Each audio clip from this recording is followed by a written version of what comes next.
नमस्कार मित्रांनो, आजच्या भागामध्ये अजित आता इंद्राला कॉल करतो आणि सांगतो की हे बघ इंद्रदादा, तू लवकरात लवकर इथे ये. अरे मालती आई, मालती काकी आणि त्या उर्मिला वहिनी राणीच्या आईला आणि राणी वहिनींना खूप त्रास देत आहेत, तू लवकर येते. तर तो म्हणतो की ठीक आहे, आलोच मी तिथे. आणि असं म्हणतो आणि इंद्र तिथे येतो.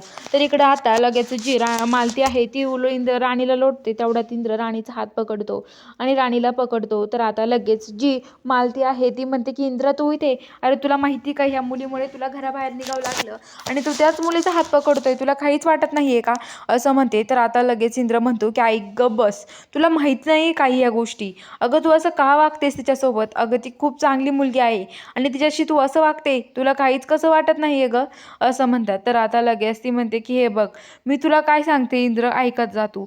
ही मुलगी तुला माहित नाहीये खरंच की ती कशी आहे ते. अरे हिच्यामुळे तुला आज तिकडे राहावं लागतंय ना, आणि तू तिचेच गुणगान गातोय. तर आता तो म्हणतो की मला नाही माहिती राणीला, पण मी आता माझ्या संग घेऊन जाईल या, असं म्हणत असतो. तर आता लगेच इकडं जे राणीचे बुवा आहेत त्यांना एका ठिकाणी बांधून ठेवलेलं असतं.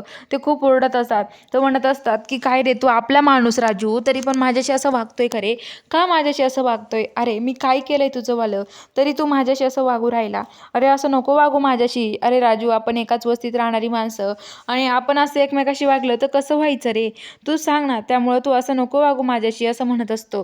तर आता लगेच ते म्हणतात की नाही नाही, ते म्हणतात की हे बघा, मी तुम्हाला सांगतोय ना, हे बघा मला माहीत नाहीये तुम्ही आता कसं करायचं ते, हे बघा तुम्हाला सांगितलंय ना तेवढंच करायचं तुम्ही, असं म्हणतात. तर आता लगेच इकडं जे त्याला बांधून ठेवलेलं असतं त्याला खूप त्रास देतात ते बुवांना.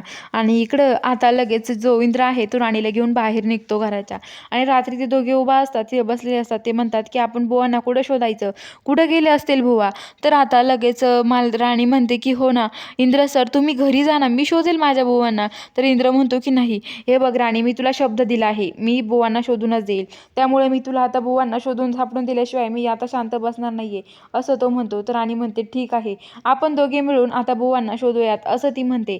इंद्र म्हणतो की ठीक आहे, आपण दोघे मिळून शोधूयात. तर आता इकडं जो विक्रांत आहे तो म्हणतो की काही करून मला आता इंद्राने वचन दिलं तर राणीला, त्याचं वचन मोडायचं आहे आणि त्या बुवांना आता मी संपवतो की नाही बघ, असं म्हणतो. तर बघूया आता पुढील भागात काय घडतं, बघायला चॅनलला सबस्क्राईब